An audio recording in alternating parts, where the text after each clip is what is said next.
Hello everyone, welcome to Okomed. আমাৰ চেনেলৰ আন এটি ভিডিঅ'লৈ আপোনালোকক স্বাগতম জনালোঁ। আজি আমি বিশেষকৈ চাইল্ড ডেভেলপমেণ্ট এণ্ড পেডাগজিৰ চিলেবাছটো ডিটেইলছত বুজিব চেষ্টা এটা কৰিম। আৰু ভিডিঅ'টোলৈ আগবঢ়াৰ আগতে যদিহে আপুনি আমাৰ চেনেলটো প্ৰথমটো ভিডিঅ' নাই চোৱা, মই আপোনাক ছাজেষ্ট কৰিম সেইটো চাই আহিবলৈ, কাৰণ তাত গোটেই এক্সামটোৰ ইম্পৰ্টেণ্ট বেছিক আইডিয়াখিনি দিয়া হৈছে। বলক আজিৰ ভিডিঅ'টো আমি আৰম্ভ কৰোঁ। চাইল্ড ডেভেলপমেণ্ট এণ্ড পেডাগজিক মেইনলি তিনিটা ভাগত ভগাই দিয়া হৈছে, যাক আমি 3 পিলাৰ্ছ অফ CDP বুলিও ক'ব পাৰোঁ। আচ্ছা, প্ৰথমটো টপিক হ'ল চাইল্ড ডেভেলপমেণ্ট, য'ত 15 মাৰ্কছ আমাক ধৰি দিয়া হৈছে আৰু এই 15 মাৰ্কছটো আমি ফিক্সড বুলিও ধৰি ল'ব পাৰোঁ। দ্বিতীয়তে আমি ইনক্লুচিভ এডুকেশ্যন পাম, য'ত আমাক 5 মাৰ্কছ ধৰি দিয়া হৈছে আৰু এই 5 মাৰ্কছ আমি ফিক্সড বুলি ধৰি ল'ব পাৰিম। তৃতীয়তে আমি পাম লাৰ্ণিং এণ্ড পেডাগজি, য'ত আমাক 10 মাৰ্কছ ধৰি দিয়া হৈছে আৰু এই 10 মাৰ্কছ আমি ফিক্সড হিচাপে ধৰি ল'ব পাৰোঁ।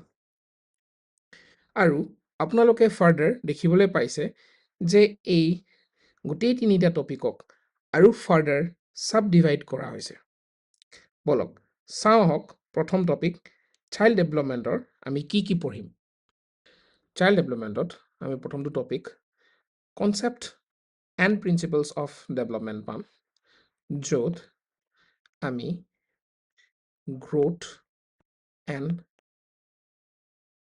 ডেভেলপমেণ্ট পাম বেচিকলি। দ্বিতীয়তে হেৰিডিটি এণ্ড এনভাইৰনমেণ্ট পাম। আৰু এই প্ৰথমটো আৰু দ্বিতীয়টো টপিক একচুৱেলি ইণ্টাৰ ৰিলেটেড হয়, আৰু যদি আমি ভালকৈ এনালাইজ কৰোঁ তেতিয়াহ'লে এই দুটা টপিকৰ পৰা আমি নাই ক'লেও 3টা পৰা 5টা কুৱেশ্যনছ দেখিম, which means আমি ইয়াত 4 মাৰ্কছ এটা এক্সপেক্ট কৰিব পাৰোঁ।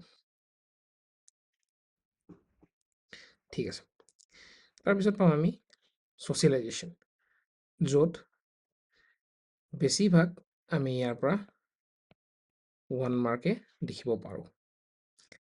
আৰু এই গোটেই চাইল্ড ডেভেলপমেণ্ট টপিকটোৰ ভিতৰত চবতছে ইম্পৰ্টেণ্ট থিয়ৰিছেই এই তিনিটা হৈছে পিয়াজেৰ থিয়ৰি, যাক আমি কনষ্ট্ৰাকটিভিজম বুলিও জানো, ভাইগটস্কিৰ ছ'চিঅ' কালচাৰেল লাৰ্ণিং, য'ত আমি ZPD পাম, স্কেফল্ডিং পাম, আৰু কলবাৰ্গৰ ষ্টেজেছ অফ মৰেল ডেভেলপমেণ্ট। এই গোটেই তিনিটা থিয়ৰিছৰ পৰা আমাক প্ৰত্যেকবাৰে এৰাউণ্ড 7 to 8 মাৰ্কছৰ কুৱেশ্যনছ দিয়া হয়।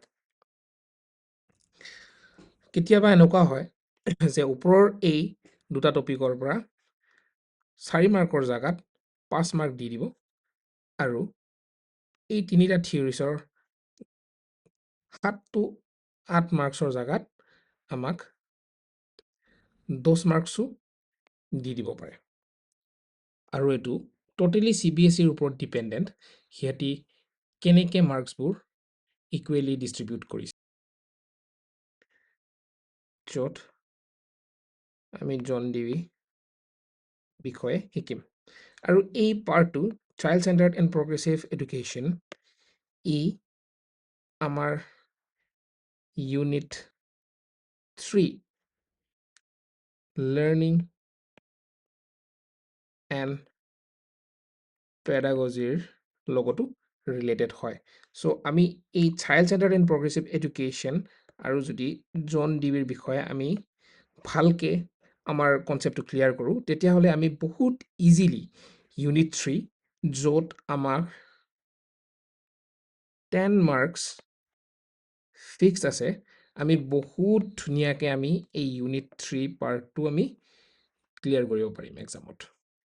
তাৰপিছত আমি পাম হাৱাৰ্ড গাৰ্ডনাৰ্ছ মাল্টিপল ইণ্টেলিজেঞ্চ, যোনটো বহুতেই এটা ইম্পৰ্টেণ্ট টপিক হৈ পৰে আমাৰ গোটেই চাইল্ড ডেভেলপমেণ্টৰ। চ' আমি হাৱাৰ্ড গাৰ্ডনাৰৰ মাল্টিপল ইণ্টেলিজেঞ্চৰ পৰা আমি অলমষ্ট এটা বা দুটা কুৱেশ্যন এক্সপেক্ট কৰিব পাৰোঁ। তাৰপিছত আমি ইণ্টেলিজেঞ্চৰ কনচেপ্টৰ বিষয়ে শিকিম কিছু কথা নেক্সটত। তাৰপিছত আমি পাম language and thought, gender roles and biases, individual differences, যোনটো আকৌ জন ডিউৰ লগত ৰিলেটেড, আৰু এই ইণ্ডিভিজুৱেল ডিফাৰেঞ্চেছটো ইউনিট 2 আৰু ইউনিট 3 লগত ৰিলেটেড। তাৰপিছত আমি পাম CCE, assessment for and of learning, যোনটো আমাক খুবেই ইম্পৰ্টেণ্ট হৈ পৰে। তো ইয়াৰ পৰা আমি এটা বা দুটা কুৱেশ্যন এক্সপেক্ট কৰিব পাৰোঁ। বলক আমি আগবাঢ়িছোঁ আন এটা টপিকলৈ, ইনক্লুজিভ এডুকেশ্যন।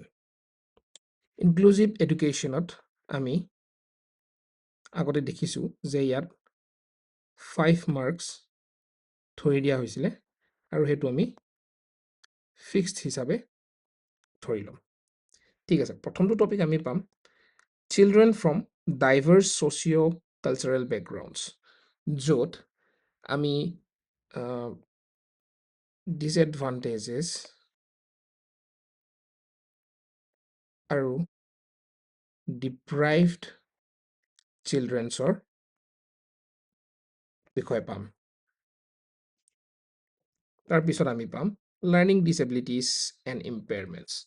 লাৰ্ণিং ডিছেবিলিটিছ এণ্ড ইম্পেয়াৰমেণ্টছত আমি বিভিন্ন ধৰণৰ ডিছেবিলিটিছ পাম, যেনেকৈ আপোনালোকৰ ধৰক ডিছলেক্সিয়া, ডিছগ্ৰাফিয়া, ডিছকেলকুলিয়া এটচেট্ৰা। চ' ইয়াত মেইনলি আমি চিলড্ৰেনছ উইথ স্পেচিয়েল নিডছ, যাক আমি CWSN বুলিও কওঁ, এই বস্তুখিনি ইয়াত সোমাই আছে এই টপিকটোত। তাৰপিছতে আমি পাম গিফটেড, ক্ৰিয়েটিভ আৰু টেলেণ্টেড চিলড্ৰেনছ। বলক এতিয়া আমি আমাৰ আন এটা টপিকলৈ আগবাঢ়ো, যোনটো হ'ব learning and pedagogy. Learning and পেডাগজিত আমাক 10 মাৰ্কছ ধৰি দিয়া হৈছে, যোনটো আমি ফিক্স হিচাপে ধৰি ল'ম।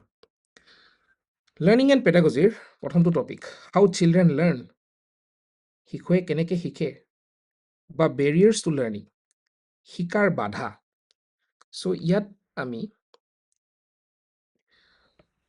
এটা বা দুটা কুৱেশ্যনছ এক্সপেক্ট কৰিব পাৰোঁ। তাৰপিছতে পাম আমি ছ'চিয়েল এণ্ড কলেবৰেটিভ লাৰ্ণিং।